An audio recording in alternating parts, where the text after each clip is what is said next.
안녕하세요, 요나입니다. 오늘은 약속드린 식단 영상인데요. 블루존과 마인드 식단에서 각 장점만 뽑아 병행하다 보니 당연히 저속노화나 건강한 다이어트 유지에 도움이 되고요. 무엇보다 전 1년 넘게 어렵지 않게 유지하고 있거든요. 어렵지 않은 이유는 이 식단이 어떤 한 특정 메뉴가 아니기 때문이에요. 그냥 평소 먹는 음식에서 뭘 피하고 또 뭐를 대체해 저절로 건강식이 되게 하는 게 중요하거든요. 일단 블루존과 마인드 식단을 어떻게 병행했냐? 일단 블루존 식단은 95% 이상이 식물성이라 현대인들이 그대로 취하기엔 무리가 있기 때문에 여기서 유제품과 당 섭취 제한, 발효식과 채식 추가, 그리고 소식이란 부분을 접목하고, 마인드 식단은 오히려 동물성 단백질을 포함한 더 포괄적인 식단이거든요. 만든 건 미국이지만 오히려 한식과 겹치는 부분이 많아 우리 입장에선 지키기 유리한 부분이 많아요. 그래서 마인드의 현실적인 부분을 추가하며 블루존의 부족한 부분을 보완했어요. 그래서 저는 식사를 준비할 때 가장 중요한 4가지 탄발, 식기 요걸 꼭 지키는데, 이게 뭐냐면 제가 지은 이름인데 복합 탄수화물, 발효식, 식이섬유, 좋은 기름이 포함되어 있느냐 예요. 이 4가지가 가장 중요하고, 추가로 육류 비율이 전체 식단의 30%가 넘지 않느냐, 당독소가 최소화된 조리법이냐, 굽거나 튀긴 게 아닌 찌거나 삶거나 끓인 방식인지, 식단 내에 오메가3가 포함되어 있느냐, 보통 오메가6만 함유되기 십상이거든요. 마지막으로 평소 먹는 양의 80%만 담았느냐. 참고로 몸의 소화액 양이 아침, 점심, 저녁 달라요. 점심이 가장 왕성하고 아침, 저녁은 소량. 그래서 하루 중 점심을 가장 든든하게, 아침, 저녁은 가볍게 먹어주는 게 좋다고 해요. 근데 아침을 든든하게 먹어라 라는 말 때문에 헷갈리시죠? 이제 과식의 의미가 아닌 영양소를 충분히 라고 생각해 주세요. 그럼 저 같은 경우는 어떻게 먹느냐? 아침은 집에서 두유로 만든 요거트에 뷰스타와 그래놀라, 그리고 사과 같은 제철 과일 중 아침 공복에 좋은 과일을 하나 추가해 먹어요. 이렇게 먹으면 식물성 단백질의 발효식 동시 섭취는 물론 필수 항산화 성분 하루치에 식이섬유, 복합 탄수화물, 좋은 기름까지 탄발 식기를 갖춘 충분한 영양소를 한 번에 섭취할 수 있거든요. 점심은 주로 밥 메뉴를 먹는 편이고, 저도 이때 가장 든든히 먹으려 노력하는데, 아쉽게도 저도 패턴상 대부분 점심은 밖에서 먹어요.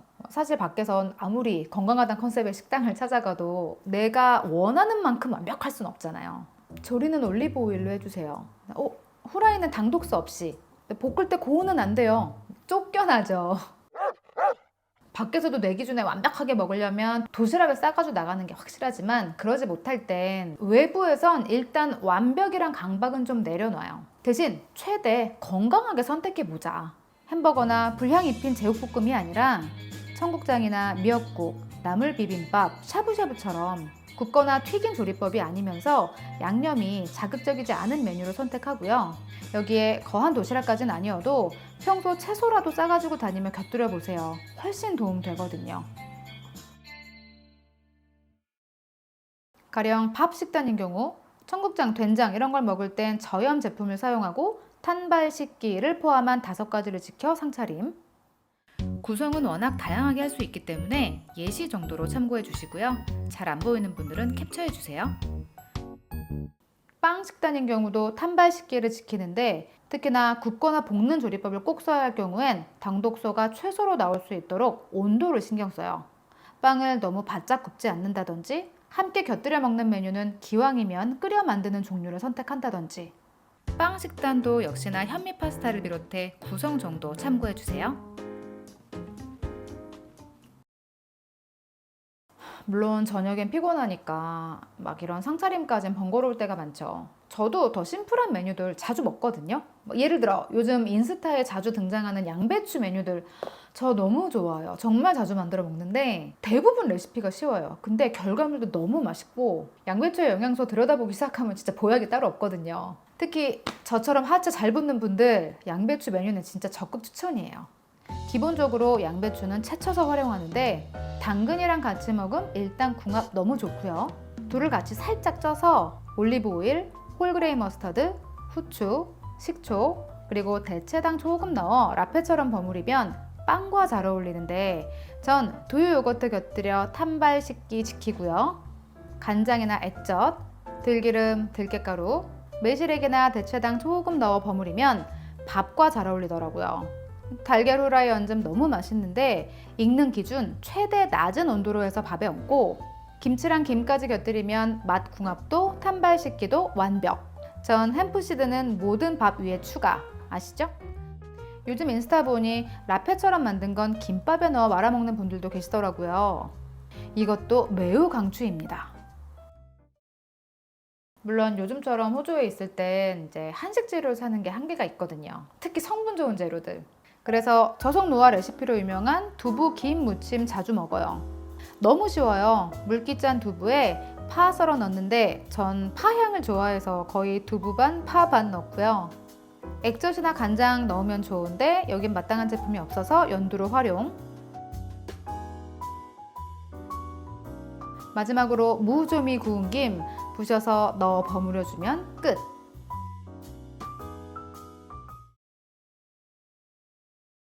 호주에선 외식 메뉴로 건강식 찾기가 더 어려워 비빔밥 도시락을 자주 싸나가는데 애호박이 흔치 않아 주키니랑 양파, 당근, 양배추 등을 올리브 오일에 가볍게 볶아서 들기름 뿌려 고추장 얹어서 달걀이랑 먹는데 한국만큼 완벽하게 싸긴 어렵지만 외식보단 훨씬 더 건강하게 먹을 수 있어 도시락은 여기선 거의 매일 싸요.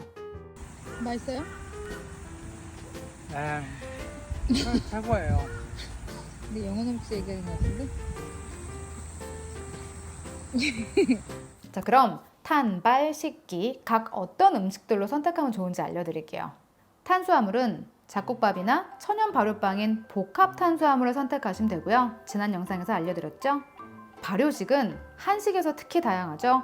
청국장, 된장, 고추장, 동치미, 김치, 쌈장 등에서 저염 제품일수록 좋고요. 나또나 템페를 활용한 반찬도 좋아요. 요거트 경우 전 집에서 두유로 비건 요거트를 만들어 먹고 있고요. 꼭 우유로 만든 요거트여야 하는 분들은 최대 지방을 낮춘 제품으로 선택하세요. 식이섬유는 생식으론 녹색잎 채소, 전 상추와 깻잎을 가장 애용하고요. 오이, 풋고추, 파프리카 등도 좋고요. 컬러별 영양소가 다르기 때문에 저도 최소 2가지 색상 이상 섞어주려 노력해요. 화식으론 양배추를 기본으로 찐 브로콜리, 무, 각종 나물 등 좋고요.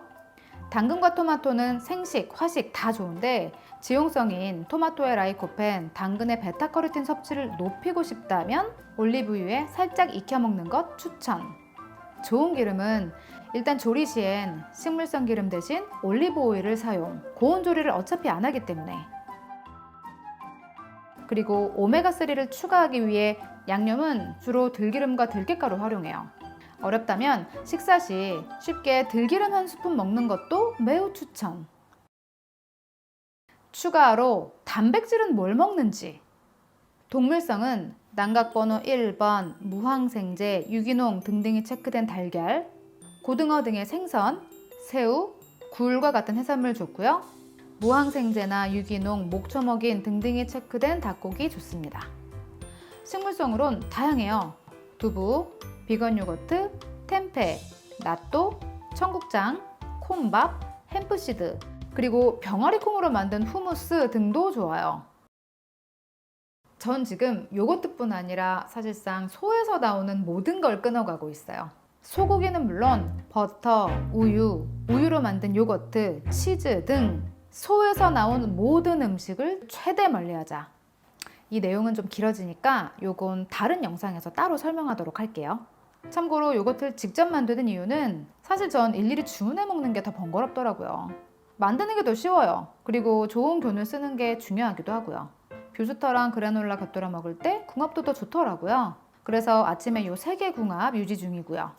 제가 뷰스터랑 그래놀라를 작년에 업그레이드 했잖아요. 그 런칭 할인을 인스타에서만 하고 말았더니 유튜브만 보는 분들은 한 줄도 몰랐다고. 그리고 제 인스타가 비공개라 빨리 수락이 안 되거든요. 그래서 오늘 영상을 통해 짧게나마 할인을 하기로 했으니 필요한 분들은 더보기란 확인해주세요. 근데 현대사회에선 일주일도 못 지키고요. 더 현실성 있는 기준으로 몇 가지만 체크하시면 될 것 같아요. 일단 붉은 육류는 주 3회 미만. 양은 한 끼 식단에서 4분의 1 미만으로입니다.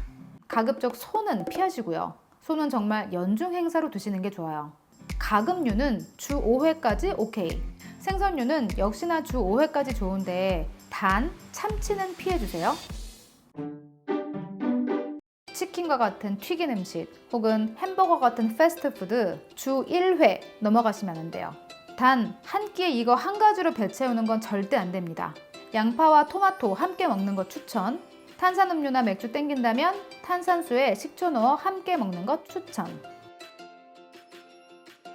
페이스트리 및 케이크 같은 단 음식 주 2회 미만. 대신 양은 1회에 대략 미니 크루아상 1개, 조각 케이크는 3분의 1까지. 조금 해소하는 정도로만. 마지막으로 버터와 치즈에 대한 내용도 있어요. 버터는 하루 1큰술까지, 치즈는 주 1회 미만이라고. 치즈 같은 경우는 기왕 먹을 거면 저지방 종류를 선택하고 가공 치즈는 피하라 하는 거고. 빵에 발라먹는 버터는 아몬드 같은 비건 스프레드나 올리브유로 대체하고 조리 시에도 버터 대신 올리브유를 사용하거나 치즈도 필요시엔 비건 치즈로 대체해도 되거든요. 일단은 제 대체 방법을 알려드린 거고 적어도 피부 트러블이나 여성 질환이 걱정되는 분들은 일단 중단하시는 게 좋을 것 같아요. 이제 누군가 몸에 좋지 않으니 피하라는 내용을 알려줄 때 반감부터 표하는 분들이 계세요. 뭐 누군 평생 콜라 먹고 멀쩡만 하더라. 뭐 누군 이런 음식 먹고 평생 살았는데 건강만 하더라. 그 사람 몸은 내 몸이 아니거든요. 잘못된 음식 선택으로 병원에 입원해 있는 수많은 환자들을 보면 그런 얘기 안 나올 거예요. 그리고 혹여나 힘들게 먹은 마음에 찬물 끼얹으려 하는 사람이 있다면 단호하게 선 그으세요. 다른 사람들 핀잔이나 시선에 감정 소모될 필요 전혀 없어요. 그런 말 하는 사람 치고 건강한 사람 없고요. 내 건강은 내가 지키는 거예요. 그러니까 더 힘내세요. 제가 응원할게요. 앞으로도 화이팅입니다.